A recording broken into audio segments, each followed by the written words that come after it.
भोलेनाथ तेरी डमरू पागल कर जाती है। भोलेनाथ तेरी डमरू पागल कर जाती है। भोलेनाथ तेरी डमरू पागल कर जाती है। भोलेनाथ तेरी डमरू पागल कर जाती है। भोलेनाथ तेरी डमरू पागल कर जाती है। मुस्कान तेरा गुरुवर, मुस्कान तेरा गुरुवर घायल कर जाती है। भोलेनाथ तेरी डमरू पागल कर जाती है।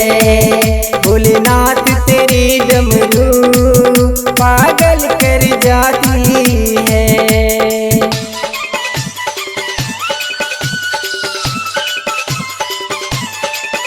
भोलेनाथ तेरी डमरू पागल कर जाती है।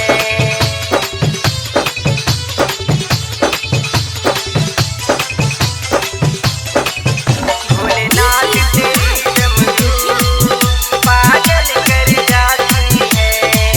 सोने की होती तो क्या करते तुम गुरुवर। सोने की होती तो क्या करते तुम गुरुवर। सोने की होती तो क्या करते तुम गुरुवर। ये लकड़ी की होकर भी, ये लकड़ी की होकर भी दुनिया को नचाती है। भोलेनाथ तेरी डमरू पागल कर जाती है। भोलेनाथ तेरी डमरू पागल कर जाती है। Angika recording studio, Rupauli, Purnia, Bihar. भोलेनाथ तेरी डमरू पागल कर जाती है।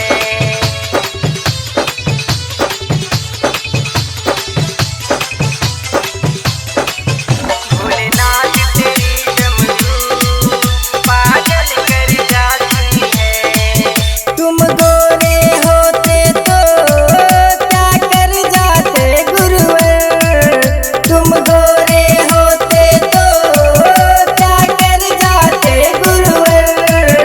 तुम गोरे होते तो क्या कर जाते गुरुवर। जब काले रंग पर ही, जब काले रंग पर ही दुनिया मर जाती है।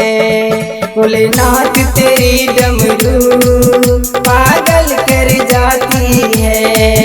भोलेनाथ तेरी डमरू पागल कर जाती है।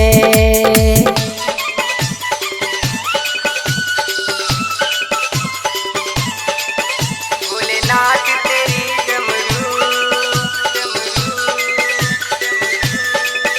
पागल कर जाती है।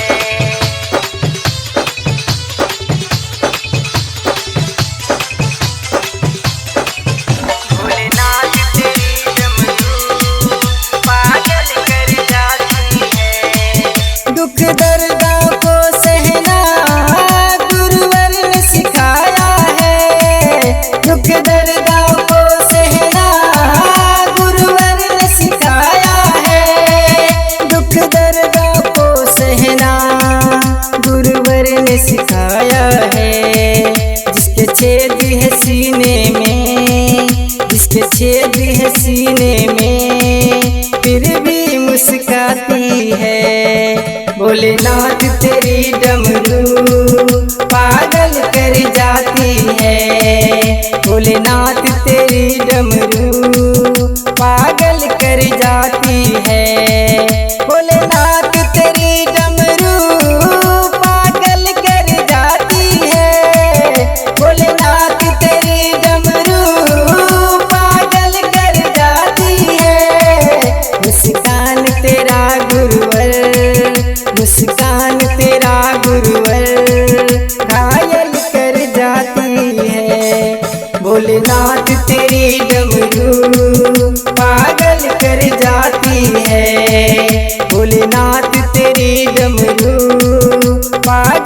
कर जाती